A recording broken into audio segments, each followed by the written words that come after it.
Capítulo 5. Algunas líneas de orientación y acción. Numeral 163.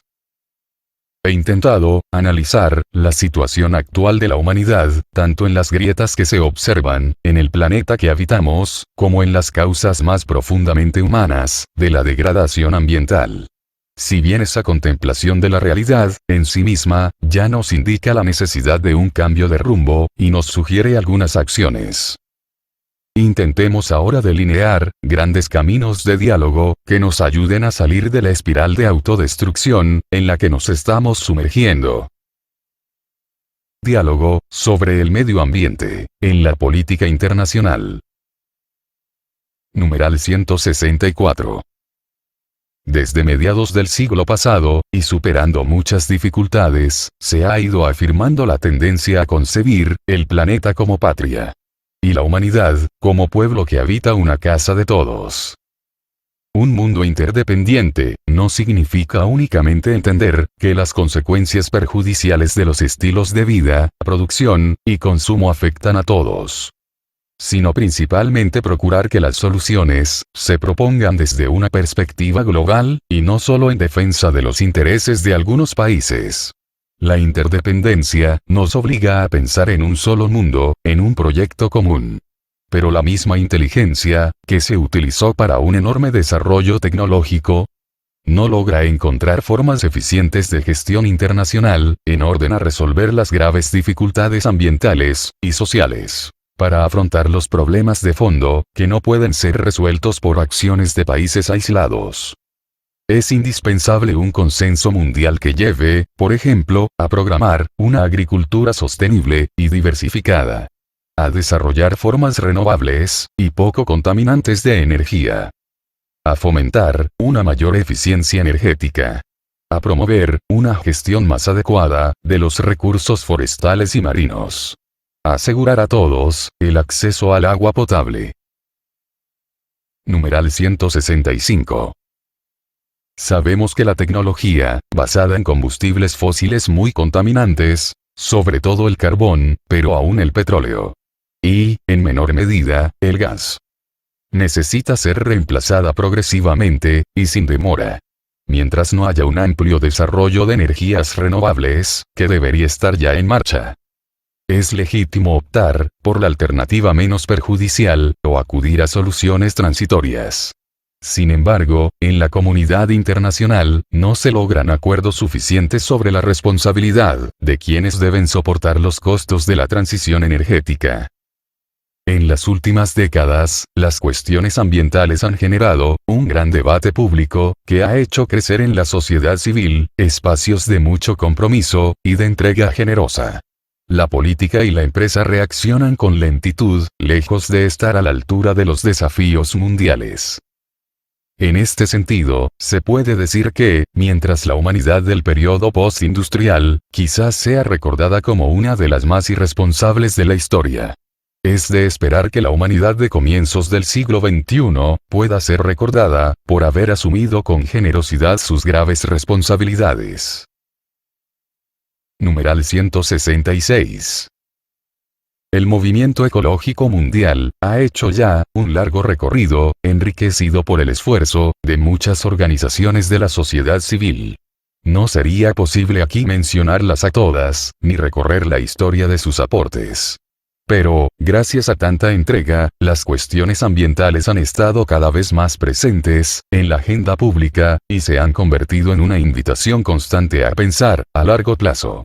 No obstante, las cumbres mundiales sobre el ambiente de los últimos años no respondieron a las expectativas, porque, por falta de decisión política, no alcanzaron acuerdos ambientales globales realmente significativos y eficaces. Numeral 167. Cabe destacar la Cumbre de la Tierra, celebrada en 1992, en Río de Janeiro. Allí se proclamó que los seres humanos constituyen el centro de las preocupaciones relacionadas con el desarrollo sostenible. Retomando los contenidos de la Declaración de Estocolmo, 1972. Consagró la cooperación internacional para cuidar el ecosistema de toda la Tierra. La obligación por parte de quien contamina, de hacerse cargo económicamente de ello. El deber de evaluar el impacto ambiental, de toda obra o proyecto. Propuso, el objetivo de estabilizar las concentraciones de gases, de efecto invernadero en la atmósfera, para revertir el calentamiento global.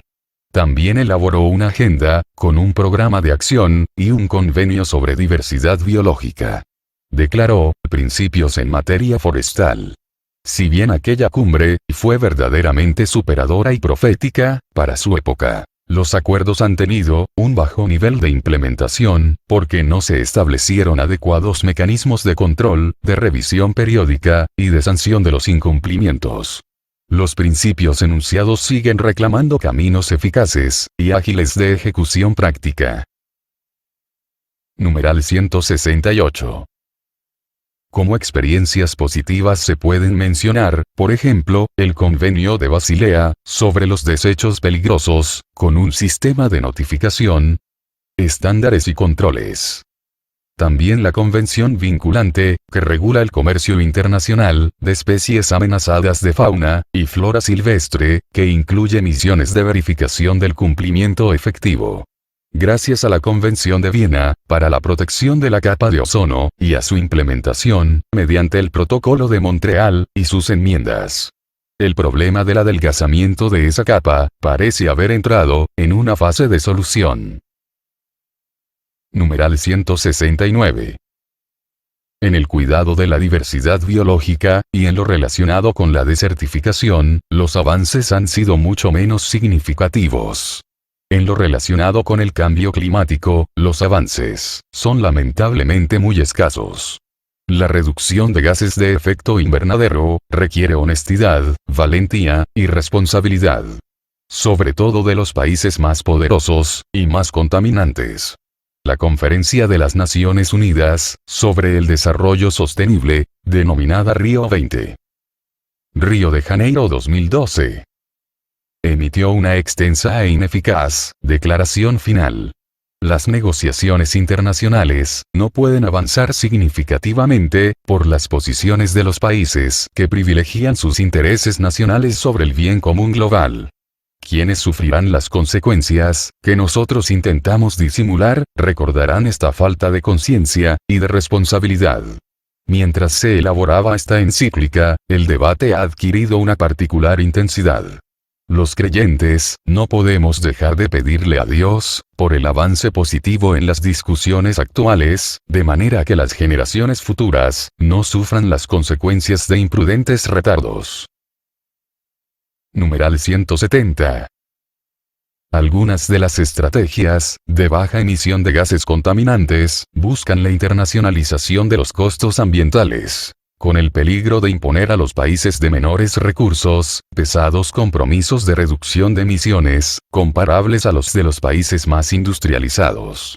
La imposición de estas medidas, perjudica a los países más necesitados de desarrollo. De este modo, se agrega una nueva injusticia, envuelta en el ropaje del cuidado del ambiente. Como siempre, el hilo se corta por lo más débil. Dado que los efectos del cambio climático se harán sentir durante mucho tiempo, aun cuando ahora se tomen medidas estrictas. Algunos países con escasos recursos necesitarán ayuda para adaptarse a efectos que ya se están produciendo y que afectan sus economías.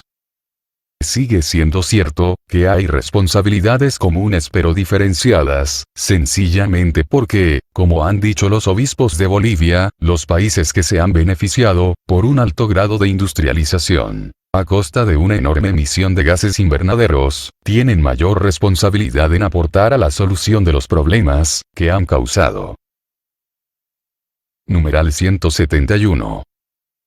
La estrategia de compraventa de bonos de carbono puede dar lugar a una nueva forma de especulación, y no servir para reducir la emisión global de gases contaminantes.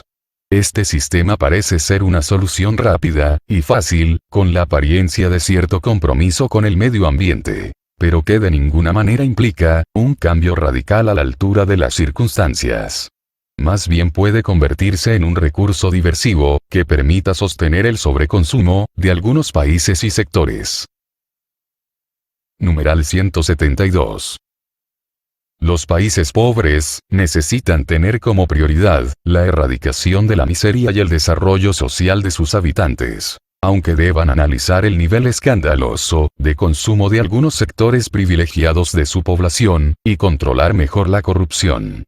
También es verdad que deben desarrollar formas menos contaminantes de producción de energía. Pero para ello requieren contar con la ayuda de los países, que han crecido mucho a costa de la contaminación actual del planeta. El aprovechamiento directo de la abundante energía solar requiere que se establezcan mecanismos y subsidios, de modo que los países en desarrollo puedan acceder a transferencia de tecnologías, asistencia técnica y recursos financieros, pero siempre prestando atención a las condiciones concretas, ya que no siempre es adecuadamente evaluada la compatibilidad de los sistemas con el contexto para el cual fueron diseñados. Los costos serían bajos, si se los compara con los riesgos del cambio climático. De todos modos, es ante todo una decisión ética, fundada en la solidaridad de todos los pueblos. Numeral 173. Urgen acuerdos internacionales que se cumplan, dada la fragilidad de las instancias locales, para intervenir de modo eficaz. Las relaciones entre estados deben resguardar la soberanía de cada uno, pero también establecer caminos consensuados, para evitar catástrofes locales que terminarían afectando a todos. Hacen falta marcos regulatorios globales, que impongan obligaciones, y que impidan acciones intolerables, como el hecho de que empresas o países poderosos expulsen a otros países residuos e industrias altamente contaminantes. Numeral 174. Mencionemos también el sistema de gobernanza de los océanos. Pues, si bien hubo diversas convenciones internacionales y regionales, la fragmentación y la ausencia de severos mecanismos de reglamentación, control y sanción terminan minando todos los esfuerzos. El creciente problema de los residuos marinos, y la protección de las áreas marinas, más allá de las fronteras nacionales, continúa planteando un desafío especial. En definitiva, necesitamos un acuerdo sobre los regímenes de gobernanza, para toda la gama de los llamados bienes comunes globales. Numeral 175. La misma lógica, que dificulta tomar decisiones drásticas, para invertir la tendencia al calentamiento global, es la que no permite cumplir con el objetivo de erradicar la pobreza. Necesitamos una reacción global, más responsable, que implica encarar al mismo tiempo, la reducción de la contaminación, y el desarrollo de los países y regiones pobres. El siglo XXI, mientras mantiene un sistema de gobernanza propio de épocas pasadas, es escenario de un debilitamiento de poder de los estados nacionales, sobre todo porque la dimensión económico-financiera, de características transnacionales, tiende a predominar sobre la política.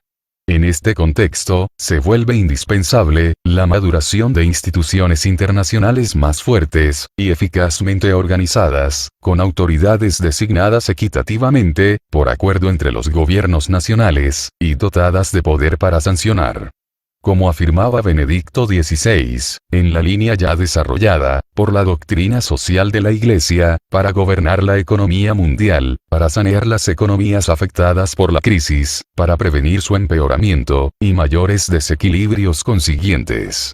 Para lograr un oportuno desarme integral.